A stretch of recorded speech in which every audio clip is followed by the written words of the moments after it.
Terima kasih untuk Anda yang masih bergabung bersama kami di IDX Second Closing, dan di segmen ini kita akan review bagaimana jalannya perdagangan di sepanjang hari ini pemirsa. Dan kami ingatkan kembali Anda masih bisa secara aktif berpartisipasi bergabung bersama kami di telepon interaktif di 021391 di 5201, dan juga ada WhatsApp interaktif kami di 0812 di 1398 di 3749 seperti yang tertera di layar televisi Anda.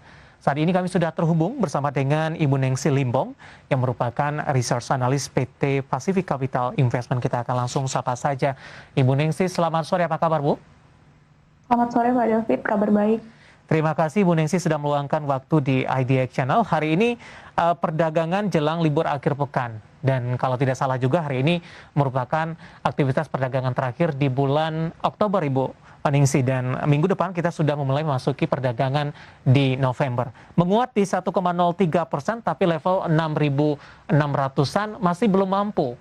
Karena dari intraday tradingnya hari ini 6.596, tinggal beberapa poin lagi. Bagaimana Anda melihat kinerja dari penguatan indeks harga saham gabungan di sepanjang perdagangan hari ini? Oke, hari ini IHSG menguat sekitar 1,03% seperti yang Pak David sampaikan. Hal ini disebabkan oleh seperti yang kita ketahui, setelah 2 hari terkoreksi, IHSG mampu rebound di hari ini karena ada beberapa sentimen positif. Di antaranya adalah earning season, di mana majority emiten mencatatkan kinerja yang di atas ekspektasi oleh konsensus, sehingga para pelaku pasar kembali untuk memasuki aset risiko seperti capital market maupun di IHSG sendiri. Dan penguatan ini juga disebabkan oleh adanya beberapa sentimen positif global, di antaranya adalah kenaikan harga komoditas, di mana per kemarin harga komoditas seperti batubara, nikel, timah mengalami kenaikan, dan juga ada sentimen positif dari indeks utama Wall Street yang mencatatkan kenaikan di perdagangan kemarin. Baik, hari ini belum sempat menyentuh ke level 6.600-an, Ibu Nengsi, dari sisi support dan resisten. Bagaimana peluang untuk indeks harga saham gabungan di pekan depan? Oke, di pekan depan kita melihat bahwa sebenarnya IHSG masih akan cenderung terkonsolidasi ya Pak. Karena beberapa pertimbangan. Yang pertama kita lihat di Oktober IHSG udah cukup naik signifikan, yakni sekitar 4,8%. Dan kita lihat di minggu depan pergerakan IHSG masih akan cenderung disebabkan oleh data ekonomi yang akan rilis, di mana data ekonomi yang akan rilis sepanjang pekan depan ada seperti PMI, CPI, cadangan devisa, dan juga GDP. Jika data ekonomi tersebut menunjukkan pemulihan ekonomi yang berarti bagi Indonesia, kita melihat maka level resisten mampu untuk ditembus, tapi saya rasa sih untuk minggu depan masih cenderung untuk bergerak konsolidasi, mengingat di pekan depan juga akan ada rilis pertemuan The Fed untuk bulan November. Seperti yang kita ketahui di September kemarin, The Fed mengisyaratkan akan melakukan tapering pada pertengahan November, namun kepastiannya akan diberitahukan pada pekan depan.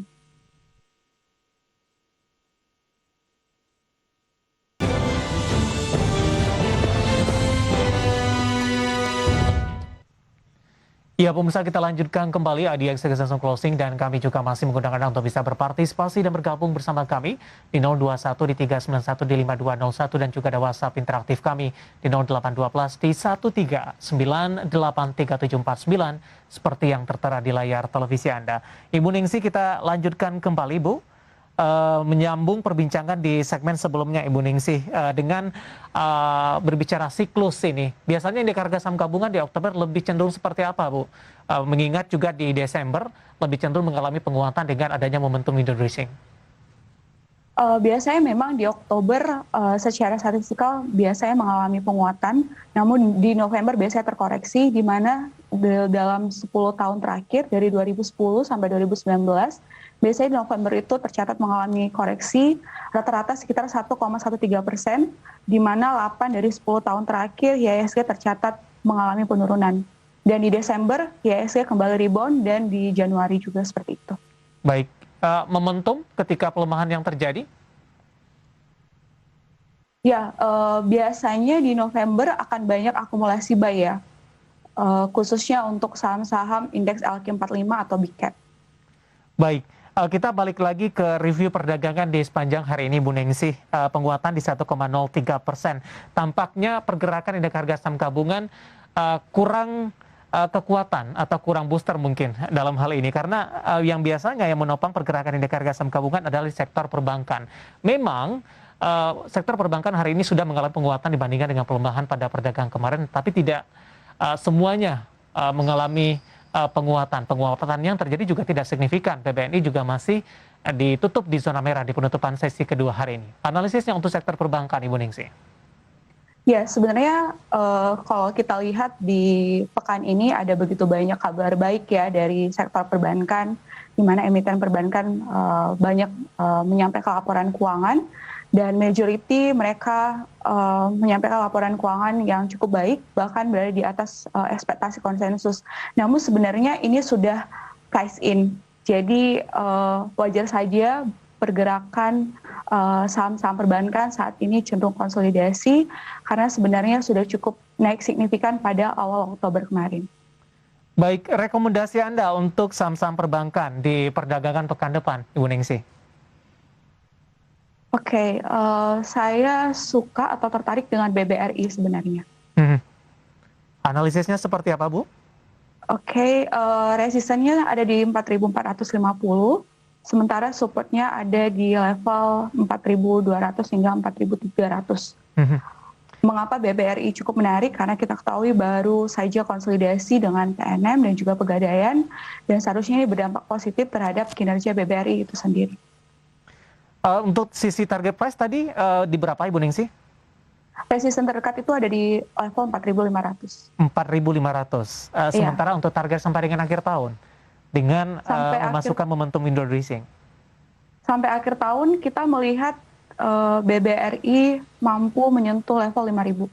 Oke, masih cukup lebar ya range harga yang akan dikejar oleh BBRI. 4250 posisi penutupan hari ini, jangka pendek 4.500 sampai dengan akhir tahun ini bisa menyentuh ke level 5.000. Bagaimana dengan potensi perbankan mid cap lainnya, Ibu Ningsih? Apakah Anda melihat gain yang lebih besar terhadap BBRI dibandingkan dengan perbankan lain? Selanjutnya sebenarnya ada BBCA. Iya.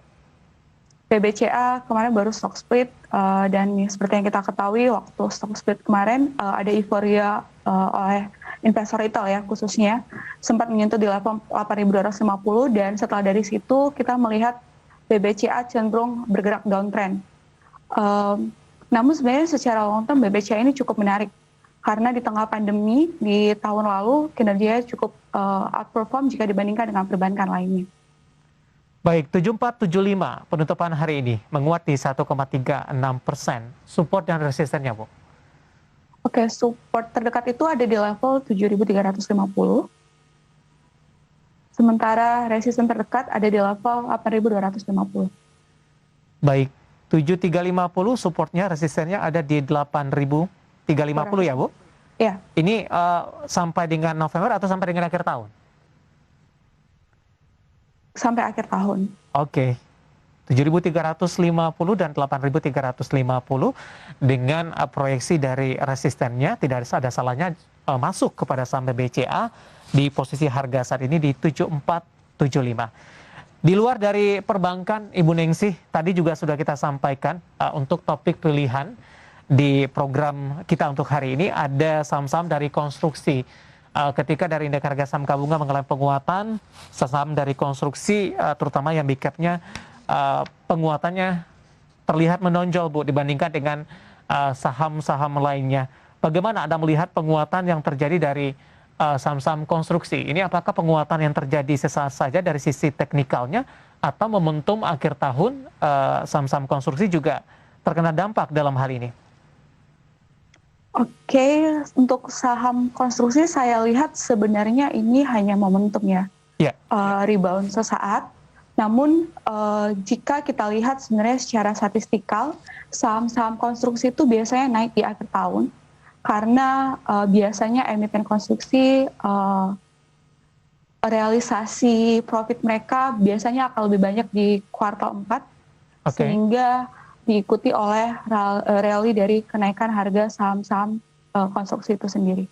Baik, tapi penguatan untuk hari ini hanya penguatan jangka pendek saja secara teknikal?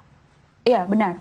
Oke, momentum apa yang bisa dimanfaatkan Ibu Nengsi, kita akan coba sapa Bapak Victor yang ada di Malang, kebetulan berpartisipasi di WhatsApp interaktif kami dan menanyakan saham konstruksi. Ini kebetulan Adi di penutupan 1050 dan pembukaan hari Senin, apakah ada penguatan atau kenaikan lagi? Hari ini Adi penguatannya cukup signifikan, hampir 3% di 2,94% dan ditutup di level 1050. Oke, kalau Adi resisten terdekatnya ada di level 1135. Jika resisten ini mampu untuk ditembus, kita melihat akan ada potensi untuk kembali menyentuh resisten selanjutnya, yakni di level 1220. Jadi perhatikan level itu. Baik, resisten pertama di 1135, resisten kedua di 1220. Jangka pendek untuk minggu depan masih ada ruang penguatan, begitu Ibu? Ya, masih ada ruang penguatan.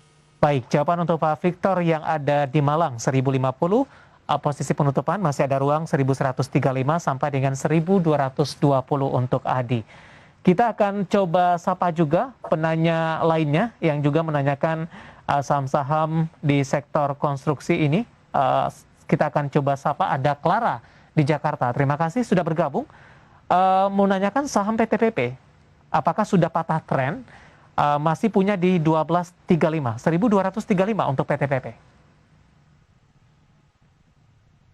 PTPP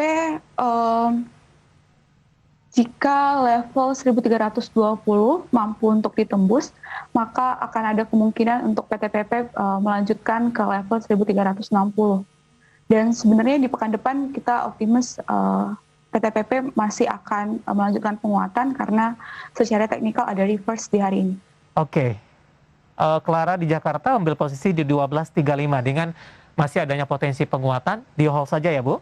Ya, di hold saja. Baik, ada Clara di Jakarta. Selanjutnya saya akan coba cek juga ini menanyakan saham dari konstruksi. Saya akan coba buka terlebih dahulu. Bapak Hadi dari Jakarta kebetulan menanyakan saham Wika untuk jangka pendek, Bu? Saham Wika ini dibanding dengan emiten BUMN karya lainnya yang paling cukup menarik ya. Di tengah pandemi tahun lalu, kinerjanya cukup outperform dibandingkan dengan ADI, PTPP maupun Waskita sendiri.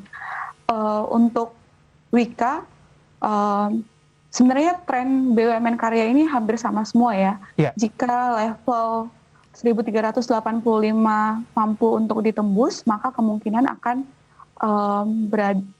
menuju ke level 1470. Dan perhatikan level support terdekat itu ada di level 1210. Oke, support terdekat ada di 1210, penutupan hari ini di 1245, mengalami penguatan di 1,63%. Analisis untuk saham-saham konstruksi dan sekaligus menjawab pertanyaan masuk di WhatsApp interaktif kami sampai sejauh ini. Ibu Ningsi, sebelum kita lanjutkan, kita akan coba lihat terlebih dahulu saham-saham pilihan apa saja yang Anda rekomendasikan untuk perdagangan di pekan depan, dan mungkin saja bisa menjadi referensi bagi pemirsa IDX Channel. Dapat Anda saksikan juga di layar televisi Anda pemirsa, saham-saham pilihan yang direkomendasikan. Ya, ada Telkom pemirsa, kemudian juga beberapa saham lainnya, ada Pegas, KLBF, dan juga ada CTRA. Di mana Telkom supportnya di 3.700, resistennya di 3.880. Pegas di 1.475, resistennya di 1.570. KLBF supportnya di 1.580, resistennya di 1.720. CTRA supportnya di 1.045, resistennya ada di 1.145. Saham pilihan yang direkomendasikan, dan lagi-lagi keputusan investasi tetap ada di tangan Anda para investor dan trader pasar modal Indonesia. Kita lanjutkan kembali perbincangan bersama dengan Ibu Nengsi Limbong, Research Analyst Pacific Capital Investment. 4 saham pilihan yang direkomendasikan Ibu Nengsi, analisisnya Bu, sehingga direkomendasikan ke 4 saham ini. Oke, yang pertama untuk Telkom, seperti yang kita ketahui salah satu anak usahanya yakni Mitratel akan melakukan IPO dengan jumlah dana targetnya hampir sekitar 25 triliun, mengalahkan IPO buka di Agustus kemarin.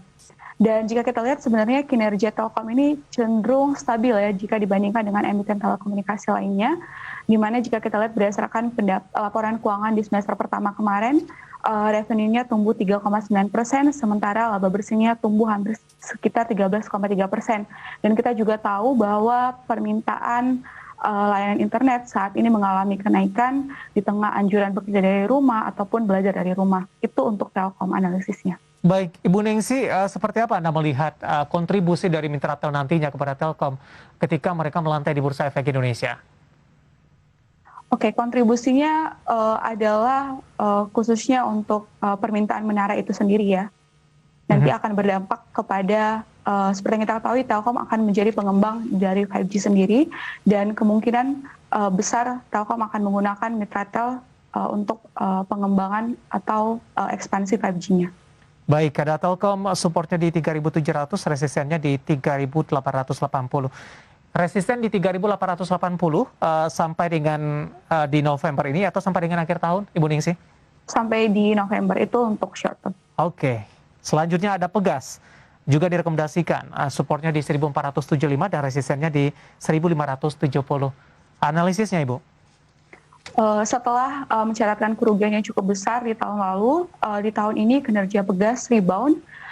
Salah satunya adalah disebabkan oleh laba Ventura bersama ya, yang cukup naik signifikan, serta menangnya Pegas atas sengketa pajak dengan DJP di kuartal 2 kemarin dan juga di kuartal 3. Kita melihat dengan adanya sentimen positif ini, kemungkinan besar kinerja Pegas di 2021 untuk full year masih akan cenderung stabil dan bahkan berada di atas ekspektasi konsensus itu sendiri. Oke, kenaikan harga gas memberikan dampak tidak, Ibu? Memberikan dampak, tapi sebenarnya tidak terlalu signifikan karena sebenarnya gas itu lebih ke distribusi doang. Baik. Dan sudah ada harga yang telah ditetapkan. Oke. Kemudian juga ada KLBF dan CTRA. Anda juga rekomendasikan. Analisisnya singkat saja, Ibu Ningsi. Untuk KLB, seperti kita ketahui, permintaan untuk suplemen, vitamin mengalami kenaikan di tengah pandemi COVID-19 ini. Dan juga kinerja KLB cukup stabil jika kita bandingkan dengan emiten farmasi lainnya. Manajemennya juga baru saja merevisi target untuk pendapatan yang laba bersih dari 5% sampai 6% menjadi 11% hingga 13%. Dan KLB juga salah satu emiten yang cukup